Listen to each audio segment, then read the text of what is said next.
The X Zone Radio Show with Rob McConnell is largely an opinion talk show. All opinions, comments, or statements of fact expressed by Rob McConnell's guests are strictly their own and are not to be construed as those of the X Zone Radio Show or endorsed in any manner by Rob McConnell, Relmar McConnell Media Company, the X Zone Broadcast Network, its affiliated networks, stations, employees, or advertisers.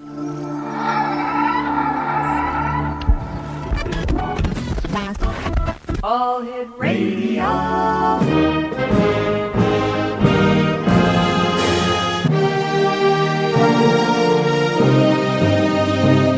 Welcome to the X Zone, a place where fact is fiction and fiction is reality. Now, here's your host, Rob McConnell.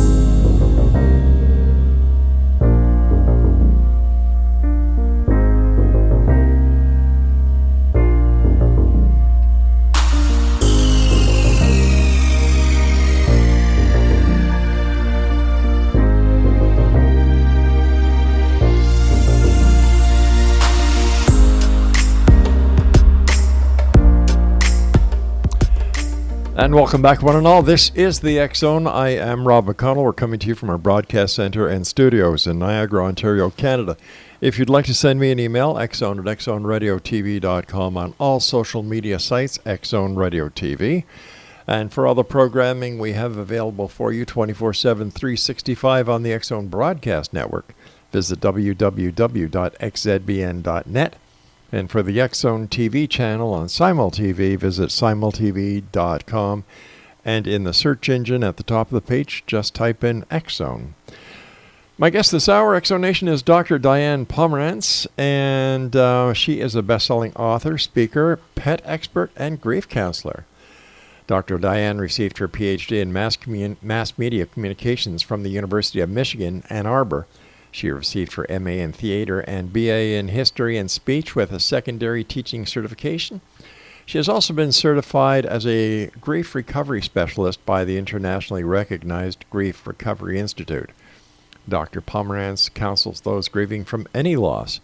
However, she has a special interest in helping those mourning the loss of a beloved animal companion. The loss of a pet can be devastating to adults and children alike. Joining me now is Dr. DIANE POMERANCE. And Dr. DIANE, welcome back to the X Zone. Thank you so much, Rob. It's a pleasure to be here. You are one very busy person, and what have you been up to since you and I last chatted, I guess about 3 or 4 years ago?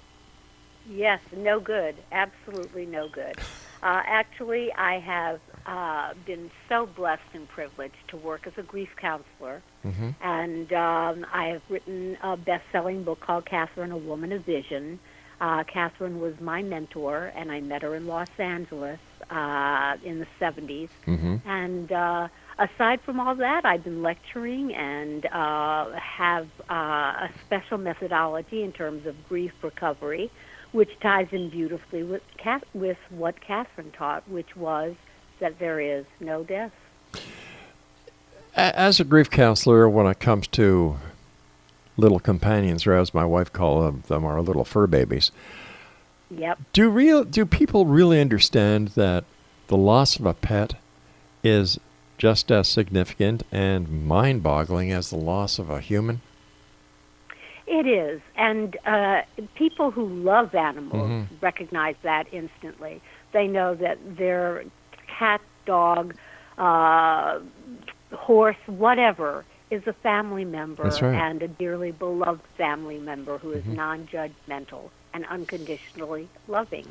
And so those that have beloved animal companions in their life really respect and understand that. For other people, people regard pets as chattel or property and don't really understand the significance of the loss of such one. Yeah, one of my contracts that I did through our company, Relmar, was that of the Director of Communications for the SPCA.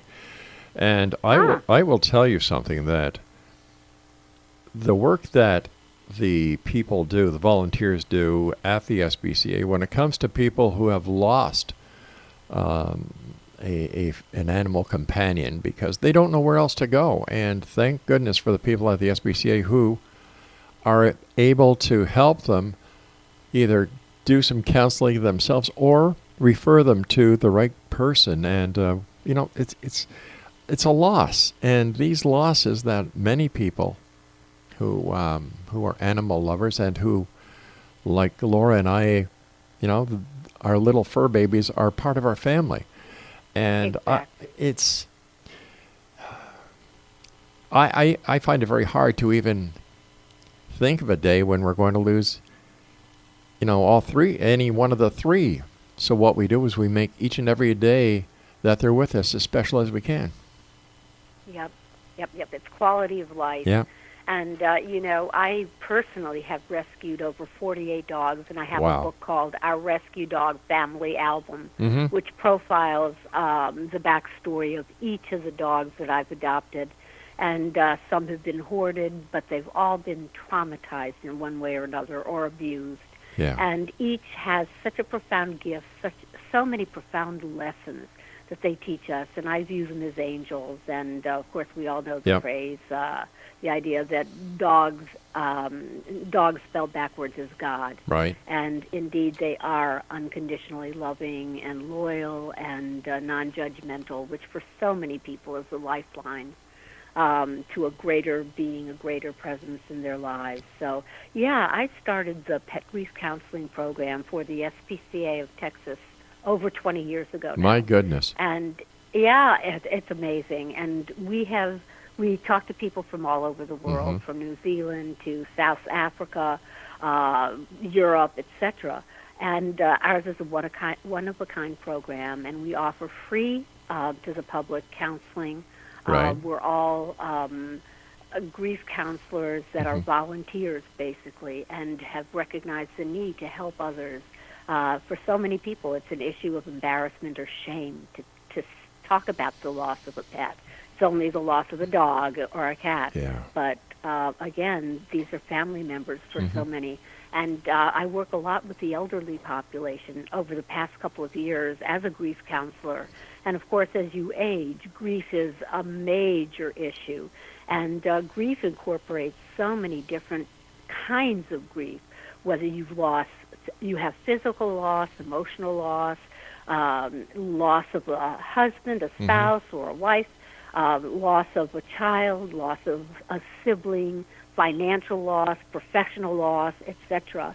And when you're diagnosed with a disease, whether it's Parkinson's or diabetes or heart disease, again, you're exposed to a major loss, and there's a huge void in your life, and you have to adjust to that. And so grief is grief. And for so many people that are divorced or widowed or simply single, this pet is the reason they wake up in the morning, because, again, they have the need to nurture, to care give, and the pet repays it 1,000-fold. We were speaking about animal abuse a few minutes ago. If I'm not mistaken, President Trump just signed into law that animal abuse or animal cruelty is now a felony. Yes, and that's a very positive step. It is. So we're optimistic. Excellent. Diane, for our listeners who may not know anything about Catherine Hayward, can you tell us a little bit about her? Absolutely. I moved to Los Angeles from New York in 1972, 1973, and not long after I moved to Los Angeles, I met Catherine Hayward through a dear friend of mine from college. And my friend Michelle said, one day she was talking about the remarkable people in her life, and she said, you really must meet my mentor, Catherine Hayward. And she told me all about Catherine. And Catherine had been born in Wales in 1899. And she lived in rural Wales. And long story short, she had an out-of-the-body experience at the age of 7 in Wales, was pronounced dead from pleurisy and heart problems, etc. And she was pronounced dead by her physician. She remembered talking to angelic beings. She didn't know exactly what they were, but she knew they were pure love and very, very kind. And these angelic beings encouraged Catherine to go back into the body. And so Catherine accommodated them. She had heard her mother cry out, and she went back into the body. And from that point on, after several days of recovery and hysteria and just recovering from this horrible, horrible illness, Catherine began to speak in a full, mature adult voice at the age of 7, and she knew past, present, and future. So her life had changed fundamentally forever, and Catherine, from that point on, was psychic. And, of course, at that time, the witchcraft laws were in operation in England, and no one talked about such things. And Catherine's family was Wesleyan, and, you know, it was forbidden. And no one could explain why she knew the things that she knew. But she did, and anyway, she grew up, was unable to go to school because she was always very delicate. And actually that turned out to be a great gift because she was a clean slate, as it were, for her spirit guides. And she came into contact with them at the age of 20. All right, Diane, we're going to have to take a bit of a cliffhanger here. Sure. I have to take my break. Exonation, our guest this hour is Dr. Diane Pomerance. And if you'd like to find out more about Dr. Diane, visit her website at drdianepomerance.com. That's DRDIANEPOMERANCE.com. This is the X Zone. I am Rob McConnell, and the good doctor and I will be back on the other side of this break as we continue here in the X Zone from our broadcast center and studios on Canada's south coast in Niagara, Ontario, Canada. Don't go away.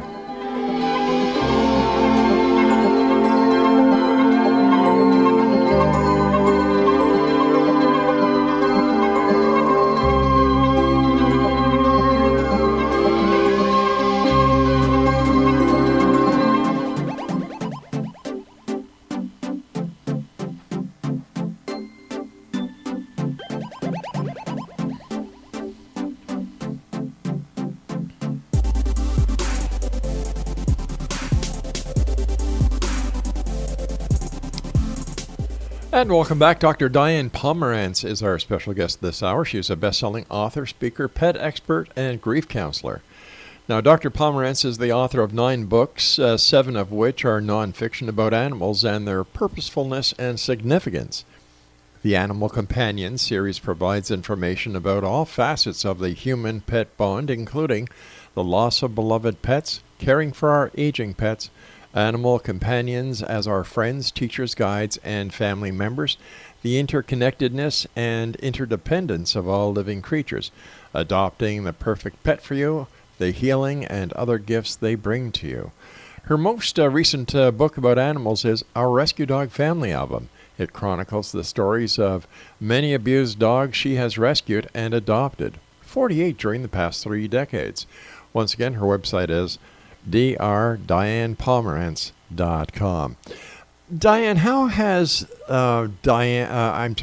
Catherine Hayward affected your life? She's transformed it. Essentially, she was a source of wisdom, great humor, vision, and peacemaker. And I was so blessed to have met her. I was 29, and she was about 79 when I met her. And as I said before, I met her through a college friend of mine who had been through just terrible, terrible traumas and life situations. Right. And my friend Michelle introduced me to Catherine, and when I met Catherine, Catherine gave informal meetings, public meetings at her home in West Hollywood, California. She had a little Agatha Christie-type bungalow with chintz and English arts and crafts everywhere and vases filled with flowers. And, yeah, she had an open meeting, and through word of mouth, Angela Lansbury and her mother were among the admirers of Catherine and supporting her work, etc., as was Diana Ross and oh my goodness. just many, Richard Chamberlain, many celebrities supported Catherine. And Catherine had retired from England to California and did a lot of speaking engagements and so forth. But when I met her, Catherine just talked inspirationally, no script, no anything, other than this deeply charismatic manner and radiance and charm and wit and that beautiful British accent. And Catherine said things like, there is no death. You couldn't die if you wanted to. The real you is neither the mind nor the body, but it's the power that motivates the mind and the body. And it was really odd because I hadn't given serious thought to any of those issues, although I was very spiritually oriented and had read a book called The Autobiography of a Yogi by Paramahansa Yogananda, and that was a real turning point for me at the age of about 14 and a half. And anyway, when Catherine said these things, it's as though I had a checklist, and I checked off each of the subjects saying, yeah, I know that. I know that. I don't know how I know that, but I know that. And Catherine went on to say she believed in reincarnation and that we didn't just come into this lifetime once, but rather many, many times, and that our ultimate goal was to become as the great saints, sages, masters, and teachers of all time had become, whether it be Jesus or Buddha or Mohammed or whatever. And she taught that that was our ultimate purpose and goal for living life on Earth. Now, and, yeah. If we humans come back reincarnated, do animals come back as well? They can. Yeah. It just really depends on the intensity of the relationship you have with the animal. There are many animal communicators out there, and they will tell you that an animal will, by choice, come back as your next dog or cat or whatever for many, many reasons. But it's just something that's intensely personal, and it does depend on the quality, the caliber of that relationship. And you know how some people just adore their animals and are never without them. Yeah, you're talking to one of them right now. Oh, yay, Rob. Good for you. Me too. I love my dogs, and I love every animal, but they're so purposeful to me. They teach me so many profound life lessons, and, they're a gift. And I really do feel sad for people that do not have the rich relationship that one can have with a pet. Yeah. And a pet is, not only non-judgmental, but unconditionally loving. That's right. And and so empathetic. I mean, I have dogs that are assisted living therapy animals, and we go into the hospitals and we work with hospice patients, we work with the elderly, and many Alzheimer's who are more on the other side than they are on this side. And these animals somehow understand. They don't have verbal communication, but they definitely have that mental communication, that empathy, that ESP, whatever you want to call it, but they do have it. And they cut right to the chase. That's right. And they do not see the wheelchairs. My dogs are specially trained, but they have to come in that way. They have to be accepting and loving and, of course, respectful of other people and other dogs or cats or whatever it might be. But they are certified. There's an organization called Pet Partners out of Washington State in the U.S., and they have a certification program where these dogs undergo a series of exams in order to pass and become certified animal assisted therapy. Dogs, cats, bunnies. We have pot-bellied pigs. We have just the gamut of animals that serve in this context. Now, we were talking, I asked you about animals being reincarnated, our pets. And how is it different between a human reincarnation now that we know that there's factors that are involved in the reincarnation of a pet? Do humans automatically become reincarnated? How does that work, Diane? It's really a decision at the end of life when you've passed from this plane of existence to the next. I think you have a period of relaxation, which sounds pretty good. Yeah. And a time to put things in perspective and to review your life. And when you're reviewing your life, you have an opportunity to talk with the great elders or whatever you might want to call them, but great teachers and wise teachers, and discuss with them the possibilities of returning either to life on Earth or life on some other planet or life beyond death in some form or format. And it's your decision ultimately in terms of choosing the Earth plane to revisit or not.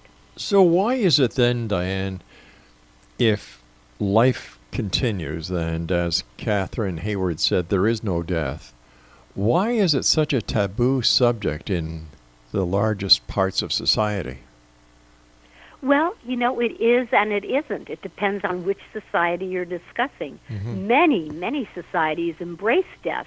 And, just in our culture, and I'm not really all that familiar with Canadian culture as I am American culture, but we tend to really dislike talking about death. Same here. And it's just not a happy, pretty topic for so many of us. Yeah. And that's fear-based, and it's really ignorant. I mean, that's one of the reasons I started studying spiritually, as I have through my whole life, to figure out why would something bad happen at the end of our lives and result in death or this void, and it made no sense to me.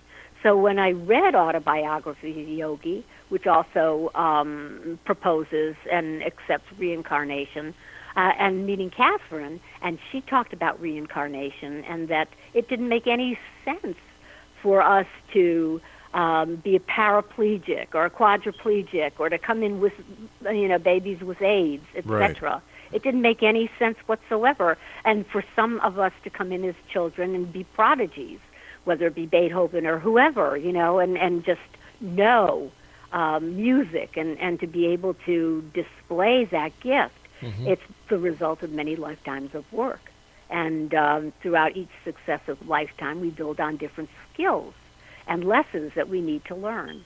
And so if we've been hateful and we've been, an eye for an eye, etc., that's going to reflect in what is called karma, the cause and effect, that as you sow, you reap.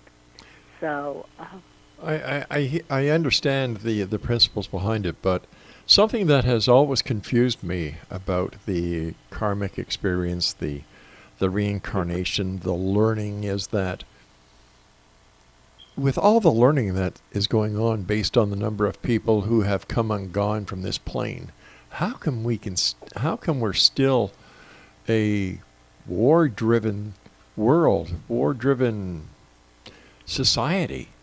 You'd think that Great question. And yep. I'm going to give you a little bit of time to think of that because I've got to take my news break at the bottom of the hour. And Exonation, our guest this hour is Dr. DIANE Pomerance. She is a best-selling author. She is a speaker, pet expert, and a grief counselor. Her website is DIANEPomerance.com, and we'll be back on the other side of this commercial break with the news as we continue here in the X Zone from our broadcast center and studios in Niagara, Ontario, Canada. I'm Rob McConnell. Don't go away.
Dr. DIANE Pomerance is our guest this hour, Exonation. She's a best-selling author, speaker, pet expert, and grief counselor, and her website is drdianepomerance.com, and there's only one N in Diane. It's DIANEPOMERANCE.com. Before we went to the break, I asked you a question about, basically if we've been reincarnated so many times, and if we take the number of people who have come and gone off the face of the earth and taking us, even a 50% ratio of those who you decide to get reincarnated, how come we still haven't learned how to love and live with each other? And of course, one that befuddles so many people. I view it, and Catherine viewed it, as we are all here to evolve spiritually. That is our mission. That is our purpose. That is our goal. And it's as though we're all in a one-room schoolhouse, like in the olden days. And we are all at different grade levels. Some of us are in preschool. Some of us are in kindergarten. Some of us is high school, master's, PhD, and beyond. And so the great teachers like Mother Teresa and Mahatma Gandhi and so forth are beyond, life on earth. They have achieved all that they needed to achieve, and they have lived in love, and they've preached love like Buddha, etc. So they have attained that level of enlightenment, shall we say, and they no longer need to come back to earth to learn those lessons. But we're here to learn the lesson of love and acceptance and gratitude. And that is something that each of us confronts each and every day of our lives. Is it an eye for an eye? Is it, sword to sword? Or is it with love and grace and acceptance that we deal with the situations that we are presented with by life? Okay. And so we are here. Yeah, go ahead. Okay, I can understand that.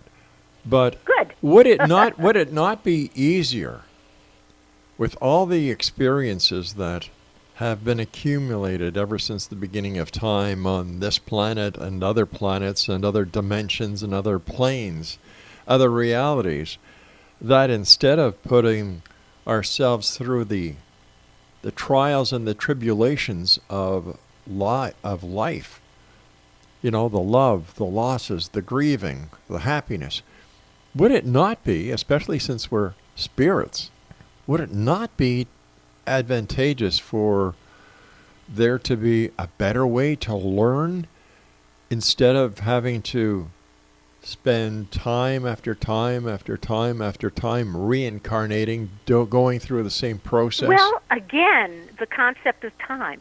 What do we really know of time? With Einstein and all the previous scientists and researchers, what do we really understand? We didn't even understand what light was and light speed and the speed of sound until recently in our history. Okay. Once again, I agree with you, but well, good. But looking at it realistically, 5-10 years from now, even maybe tomorrow, a scientist will prove Einstein was wrong and all his formulas go out the window, and then science is in a quandary and they won't know what the heck to do. But putting that aside, if we are spirits, and if there is a greater tomorrow, if there is a greater plan, how come, since the beginning of time, and whether time is instantaneous, whether time stands still, whatever, how come we haven't got it right yet? Well, I think we're well on our way. And I think this particular juncture of the Earth's history, we are evolving, and we are now entering into humanity's adolescence.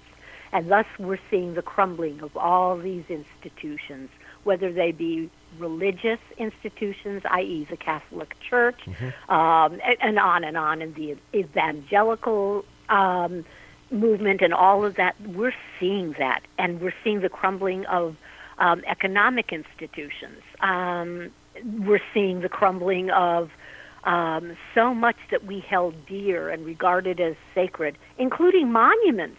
We're talking about physical monuments and historical monuments, etc., that are now crumbling all over the world. But isn't a monument simply a physical representation so that people can remember the good, the bad, and the ugly? Yes, but again, it's all relative. We don't really know, in the scheme of things, how time itself is meaningful.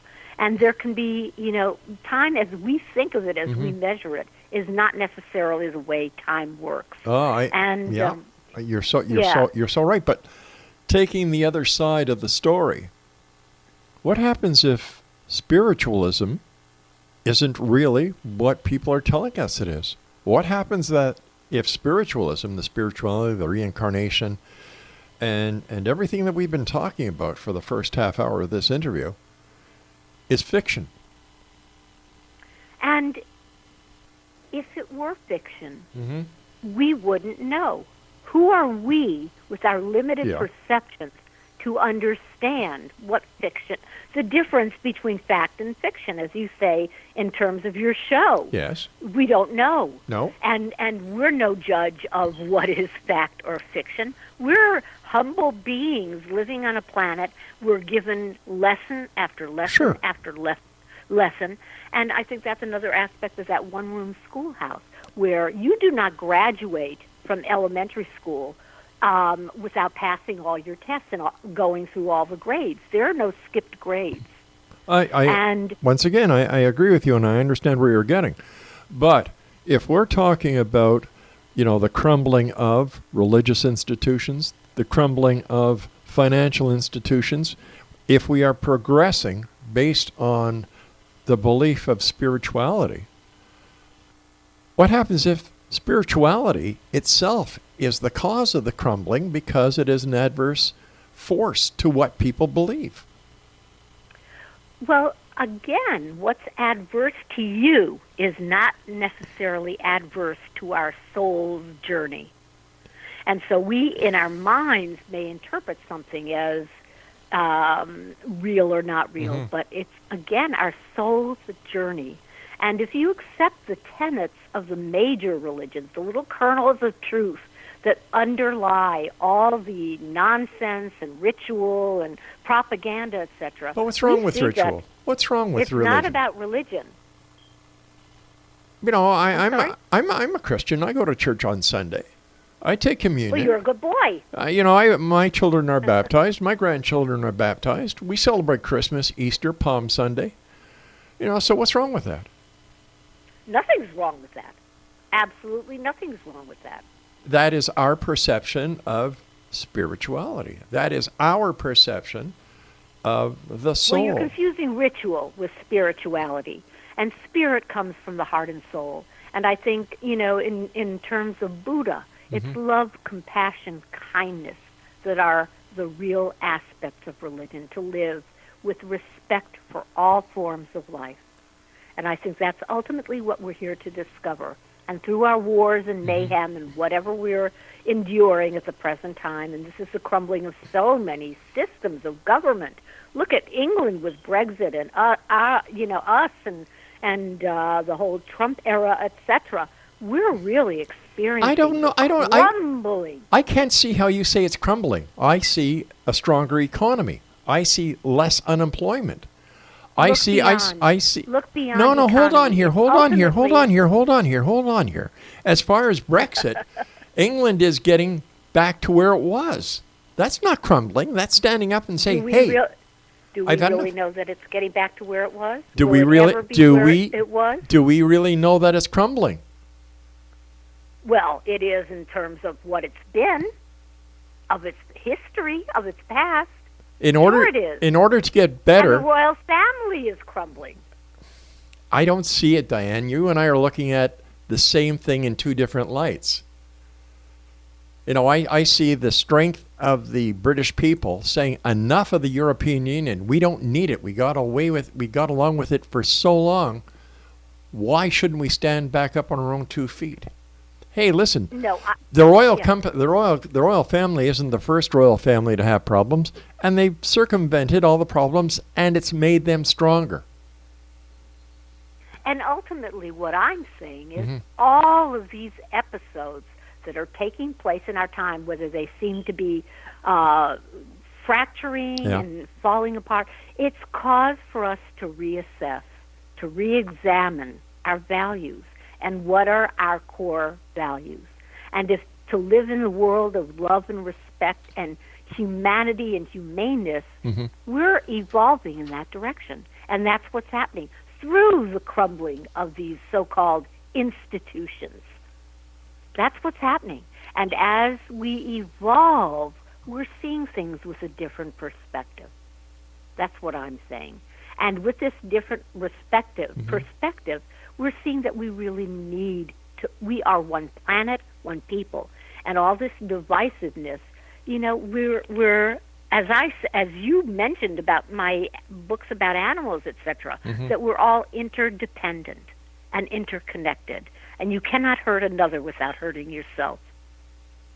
And that's a basic core belief of mine. It really is. That you're here to respect and love all living creatures, not to decimate the planet and do what we have done, so much injury to our planet and our animals, so many on the verge of extinction, etc. We're here to evolve and get beyond this. All right, and it's stand just like by. the teenage I've got years. to evolve to my next commercial break, so stand by. And X Zone Nation will be back on the other side as we continue here in the X Zone from our broadcast center and studios in Niagara, Ontario, Canada. I'm Rob McConnell. Whatever you do, don't go away. We'll be right back after this short commercial break.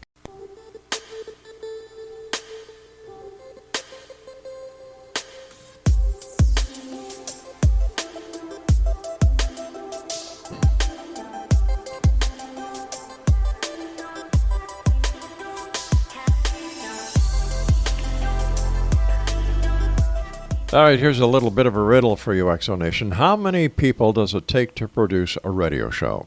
It takes two. Craig and Master Control. Actually, it takes three. It takes three.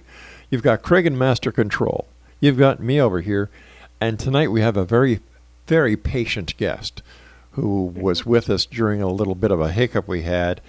And, well, as you know, X Zone Nation, I'm talking to Dr. DIANE Pomerance this hour. And first of all, DIANE, thank you so much for being with us, and thank you for your patience during the last commercial break. Rob, my pleasure. What you're doing is wonderful, and I applaud your efforts. I really do. As somebody who has been in the media yourself, you know, you produce, write, direct. Forever. You know, Forever. How do you see the media of today when it comes to the work that you are doing, the mission that Catherine Hayward was on? How do you see the media? Is it an asset or is it a hindrance? An asset. And it can be much more of an asset if we're a little more disciplined in what we project. What should we I do? think Pardon? What should we do? We should be disciplined. We should have integrity. We should have honor and disseminate information that is factual as to the best of our abilities. We should care for one another, respect one another, and so forth. I agree with you 100%. I am so tired of the left and the right within the media. I am so tired of the philosophy of if it don't bleed, it don't lead. I am so tired of the hatred that is being disseminated on social media channels and platforms. Exactly. It needs to be love that's disseminated. You know what? It needs to be the truth that needs to be disseminated. Well, if you have love, you have the truth. Because if you love... There you go. Exactly. Yeah. Because if you love something... And let's do that. Hey, let's do that. I'm all for it. I'm all for it. You know, I'm an old guy that was around in the 60s, and it was... No, not the 60s. Yeah. You know, it's... Well, I'll tell you a little bit of a spin-off here. My wife, Laura, who together we have 6 children, 12 grandchildren, and our 3 little fur babies. Rad. It's wonderful. She hitchhiked to Woodstock. She was at Woodstock. She knew the way. She did. She did. She did, absolutely. And after Woodstock, she hitchhiked. Now, she's 14 at the time. Ran away from home, hitchhiked. God bless her. I like her already. Hitchhiked to California to where her grandparents lived. And they took her to San Francisco, you know, Haight-Ashbury.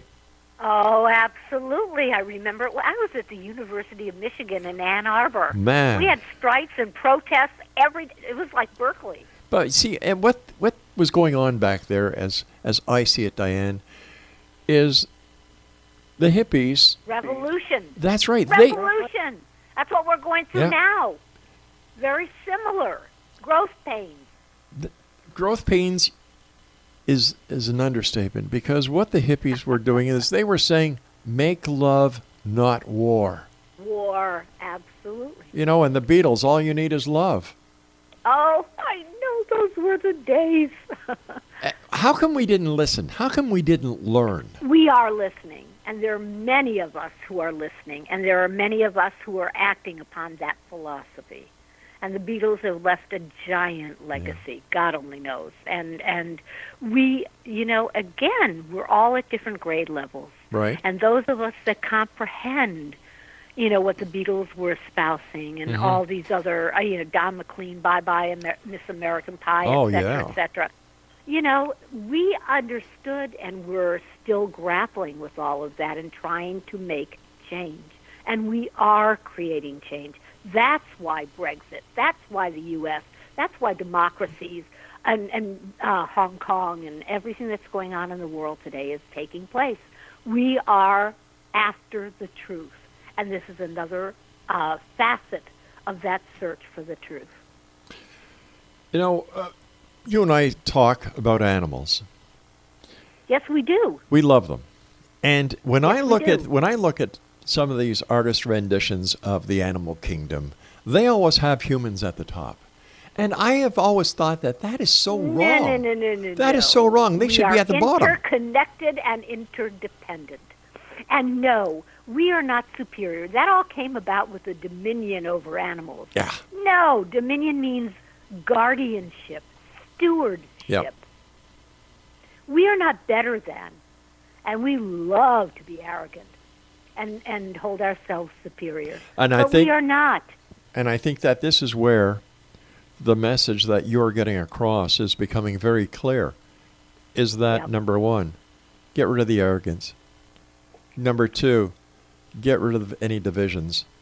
Number three, get rid of the different gods that are out there, including... One people, one planet. Exactly. God, the creative force, period, end of conversation.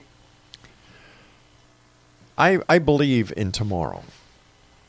I believe that we do have the ability. And so do I. And that we will get together. And there's nothing wrong with holding hands and singing Kumbaya. I think it's a great thing to do. I love Kumbaya, one of my favorites. So what are you going to be doing in the future, Diane? You're such a busy lady, so many books. Rob, just what you're going to be doing, spreading the word that we are to live in love and respect for one another and our planet and all creatures on Mother Earth. That's what we're here to do. That's the bottom line of ultimate fulfillment and happiness. A couple of weeks ago, I had the founders of Four Oceans on the show. Here you've got these two guys who saw the pollution of the ocean, and they decided to do something about it. Yep. And from this idea, these two people have turned it into an international organization, making a difference. Rob, you've helped. You've helped. Just like you're helping me disseminate my message, and I'm helping you disseminate yours. Well, don't we help each other? That's what we're here for. Yeah, I agree. Wow. Where can our listeners get copies of your books, my dear? Amazon, certainly, and BarnesandNoble.com, et cetera, et cetera. It's on Kindle. It's all over the place. It's all over the world. It's translated into many different languages. If you were teaching a mass media class to a bunch of green students who want to sink their teeth and become media magnets, what words of advice would you have for them? Love, wisdom, compassion, care. Care for one another. Care about the information that you're disseminating. Make sure it's got integrity and honor. Information is power. Yes, indeed. Information is power. Yep. Over the years that you've been in the industry, did you ever think that it would be